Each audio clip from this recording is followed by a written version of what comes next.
Hello guys, তো আজকে দেখো মঙ্গলবার। আজকে তো আমি হনুমানজির পুজো করি। তো দেখো পুজো করেছি, তার এই ভিডিওটা তোমাদেরকে শেয়ার করছি। তো দেখতে থাকো। এই দেখো, এই দেখো, এই যে আমার মা লক্ষ্মী, আমার ভোলানাথ, গণেশজি আছে, রামজির ফটো আছে, এখানে ভগবদ গীতা আছে। আর এই দেখো আমার বজরংবলী পুজো করেছি। তো জগন্নাথ আমার গুরুদেব, মা সরস্বতী। তো এই যে আমার বজরঙ্গী পুজো করেছি মঙ্গলবার। এই যে আসন পেতে দিয়েছি। তো দেখো আমার পুজো করলাম আজকে মঙ্গলবার। কেমন হয়েছে তোমরা সবাই একটু কমেন্ট করো।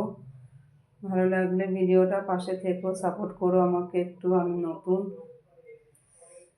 ভালো থেকো। জয় শ্রীরাম। টাটা।